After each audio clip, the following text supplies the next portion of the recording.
बिस्मिल्लाहिर्रहमानिर्रहीम, अस्सलामुअलैकुम। आपको खुशामदीद। मैं हूं सलमान मिर्जा और आप देख रहे हैं मेरा YouTube channel sum up with Salman Mirza. Video देखने के लिए आपने वक्त निकाला है जनाब। मैं तहे दिल से आप सबका शुक्रिया अदा करता हूं और दुआ करता हूं आप जहां भी हो खैर वाफियत से हो, सेहतमंद हो और तंदुरुस्त हो। जनाब, बॉलीवुड के अदाकार अनुपम खेर के साथ ऐसा क्या हादसा हुआ कि दौरान इंटरव्यू वो रो पड़े और इस हद तक रो पड़े कि भाई शो रुकवाना पड़ा, उनके लिए टिश्यूज मंगाने पड़े। बात करते करते इतना जज्बाती हो गया कि वो रोना शुरू हो गया। आज इस पर बात करेंगे। अनुपम खेर साहब बॉलीवुड के एक मशहूर अदाकारों में से एक हैं और जनाब आजकल वो ज़्यादा फिल्में नहीं कर रहे हैं, लेकिन मैं उनका बड़ा मद्दा था, अब नहीं हूँ, पहले उनका बड़ा मद्दा था। उसकी वजह ये थी कि जनाब अच्छी मस्खरी किया करते थे, अच्छा मजाक किया करते थे, जोकरपन अच्छा कर लिया करते थे। कई उनकी फिल्में हैं जो उनके जोकरपन की वजह से काफ़ी ज़्यादा कामयाब हुई हैं, लेकिन जब से उन्होंने सियासत में कदम रखा है, ये सियासत का लिबादा उड़ा है, मुसलमान दुश्मनी पर बयानात देने शुरू किए हैं, तो जनाब मैं उनसे शदीद तरीके से नफरत करता हूं, क्योंकि इंसान को इतना जानिबदार नहीं होना चाहिए। गैर जानिबदार होकर किसी वाक़े की मजम्मत की जाए तो वो सही रहता है। लेकिन अब अनुपम खेर के साथ ऐसा क्या हुआ? और जनाब वो एक टीवी शो के अंदर बुलाया गया था उनको, वो मौजूद थे, विवेक अग्निहोत्री जो कि डायरेक्टर हैं वो भी मौजूद थे। लेकिन फिर ऐसा हुआ कि जनाब सब रोना शुरू हो गए और फिर अनुपम खेर ने मुसलमानों के हवाले से इंतहाई गलीज बयानात देना शुरू कर दिए। इस पर आज बात करेंगे, लेकिन आगे बढ़ने से पहले आपसे गुजारिश है, अगर आपने मेरा चैनल सब्सक्राइब नहीं किया सलमान मिर्जा ऑफिशियल, मेरे यूट्यूब चैनल को सब्सक्राइब जरूर कीजिए, बेल आइकन जरूर दबाइए। जनाब, पाकिस्तान और भारत के दरमियान मुतनाज़ा इलाका जहां पर भारत ने जाबराना तौर पर कब्जा कर रखा है, वहां पर लोगों को जीने का हक नहीं दिया जाता है, वहां पर बुनियादी ज़रूरियात फराहम नहीं की जाती हैं, यहां तक कि उनको इस चीज़ का हक नहीं दिया जाता है कि जनाब वो आज़ादी के साथ रहें, पाकिस्तान के साथ रहें या भारत के साथ रहें। इस चीज़ का फैसला करने का भी हक भारत की जानिब से उनको नहीं दिया जाता। अब हुआ ये कि उस मुतनाज़ा इलाके पर एक मूवी बनाई गई है, विवेक अग्निहोत्री उसके डायरेक्टर हैं, उन्होंने मूवी बनाई, पाकिस्तान और भारत के दरमियान जो ये इलाका है इस पर मूवी बनाई गई। इसमें अनुपम खेर ने किरदार अदा किया और उन्होंने पंडित का किरदार अदा किया। इसमें अनुपम खेर भी हैं, मिथुन चक्रवर्ती भी हैं और पल्लवी जोशी भी हैं, लेकिन बड़ी कास्ट कोई इतनी खास नहीं है। अब इस फिल्म ने बॉलीवुड में अभी तक कोई खास बिजनेस नहीं किया, लेकिन बॉलीवुड और भारत का एक छोटा सा तबका ऐसा है जो इसको बहुत ज़्यादा प्रमोट कर रहा है। आपको किसी बड़े स्टार्स की जानिब से इस हवाले से ना ही कोई बयान सुनने को मिला होगा और ना ही किसी बड़े चैनल पर बड़े प्रोग्राम में इसकी प्रमोशन देखने को मिली होगी, लेकिन उसके बावजूद एक छोटा सा तबका ऐसा है जो कि इसको बहुत ज़्यादा हाईलाइट कर रहा है। और उसकी वजह यह है क्योंकि इसमें आधा सच दिखाया गया और बाकी सब झूठ बोला गया है। यहां तक कि कपिल शर्मा ने भी इस फिल्म के हवाले से ये बयान दिया था कि इस फिल्म में इंतहा से ज़्यादा झूठ बोला गया है और इंतहा से ज़्यादा कम सच दिखाया गया है। साथ साथ उन्होंने ये भी कहा कि जनाब ये फिल्म जो है वो भारत में मुसलमान और हिंदुओं के दरमियान खलीज को मजीद बढ़ाएगी, नफरतों को मजीद बढ़ाएगी। इसी वजह से कपिल शर्मा ने इस टीम को अपने शो पर बुलाया नहीं और कहा कि जनाब हम आपकी फिल्म की प्रमोशन नहीं कर सकते हैं, जिसके बाद कपिल शर्मा के लिए मुश्किलात काफ़ी ज़्यादा बढ़ गई। अब हुआ ये कि जनाब टीवी शो के दौरान, टीवी चैनल के दौरान एक पूरी कास्ट को बिठाया गया। विवेक अग्निहोत्री थे, इसमें अनुपम खेर भी मौजूद थे और फिर वहाँ पर कुछ लोगों को बिठाया गया एज ए ऑडियंस, वहाँ पर मौजूद थे, लेकिन वो सारे प्लांटेड लोग थे।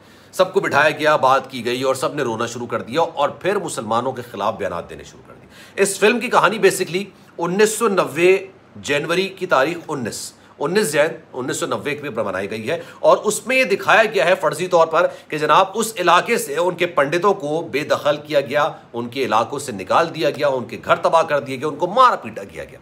और अनुपम खेर जो बहुत बड़े सियासतदान बनने की कोशिश करते हैं, हिंदुओं के बहुत ज़्यादा हमनवा बनने की कोशिश करते हैं, मुसलमानों के खिलाफ दिल खोल के बयान देते हैं और शायद वो मुनसिफ भी बनना चाह रहे थे वहाँ पर बैठ के। और उन्होंने कहा कि जनाब इतना दर्द, आपने ह्यूमैनिटी का साथ नहीं दिया, इंसानियत का साथ नहीं दिया। और वहाँ पर यह बताया गया, ये बोला गया कि जनाब जिन पंडितों ने बचपन में जिन मुसलमानों को पढ़ाया लिखाया, उनके साथ दोस्ती की, उन्होंने ही बड़े होकर उनको मारा।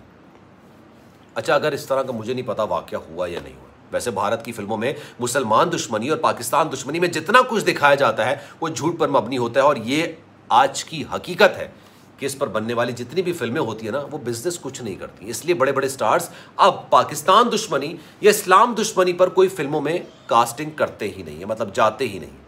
अब जनाब मेरा एक सवाल है उन तमाम लोगों से जो वहाँ बैठ के मगरमच्छ के आंसू बहा रहे थे, उनसे मेरा सवाल है कि जनाब आपने, चले मैं उस इलाके की बात नहीं करता, उस इलाके को छोड़ के आगे की बात करते हैं, भारत के अंदर गाय के नाम पर, गाय के तकद्दुस के नाम पर, गाय की इज्जत के नाम पर मुसलमानों का बेदर्दी के साथ कत्ल किया जाता है। मुसलमानों को सिर्फ इस खदशे पे कि जनाब गाय का गोश्त बेचा जा रहा है या गाय को हलाल किया गया है, उस बिना पर इंसानों को गाजर मूली की तरह काट दिया जाता है। और ये सिर्फ मैं बात नहीं कर रहा हूं, ये सिर्फ मैं बोल नहीं रहा हूं, ये इसके मनाजिर मौजूद है। अभी रिसेंटली तो एक सिख के साथ उन्होंने ये हरकत की, उसके बाल पकड़ के उसको घसीटा है और जय श्री राम का उन्होंने नारा लगवाया उससे।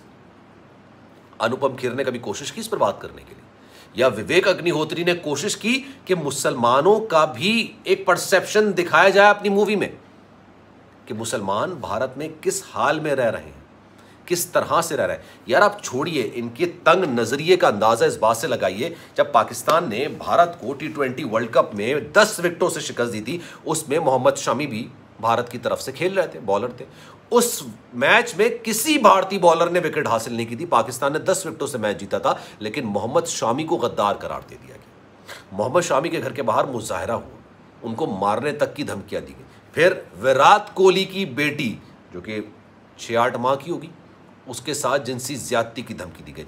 ये असल भारत है, ये असल भारत का कल्चर है, जहां पर बैठ के आप आंसू बहा रहे हैं कि हमारे साथ जुल्म हुआ है, उनको घरों से निकाला गया है। क्या वहां पर मुसलमान लोगों को गाजर मूली की तरह काटा नहीं जाता?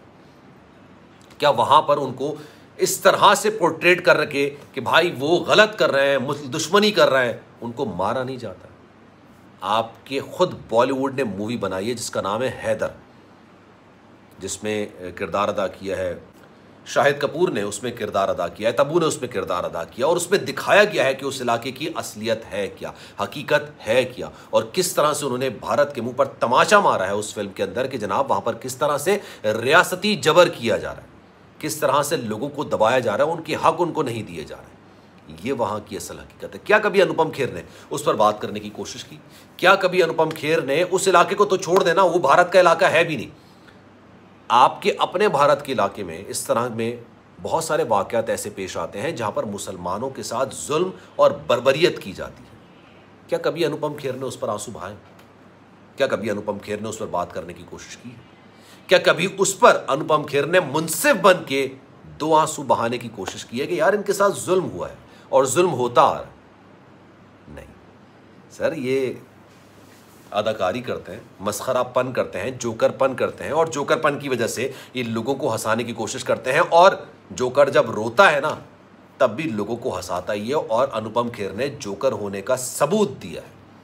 तो जनाब, इस खबर पर आपकी क्या राय है? कमेंट सेक्शन में राय का इजहार जरूर कीजिएगा। सलमान मिर्जा को दीजिए इजाजत। जाने से पहले आपसे गुजारिश है, अगर आपने मेरा चैनल सब्सक्राइब नहीं किया, सलमान मिर्जा ऑफिशियल मेरे यूट्यूब चैनल को सब्सक्राइब जरूर करें, बेल आइकन जरूर दबाएं।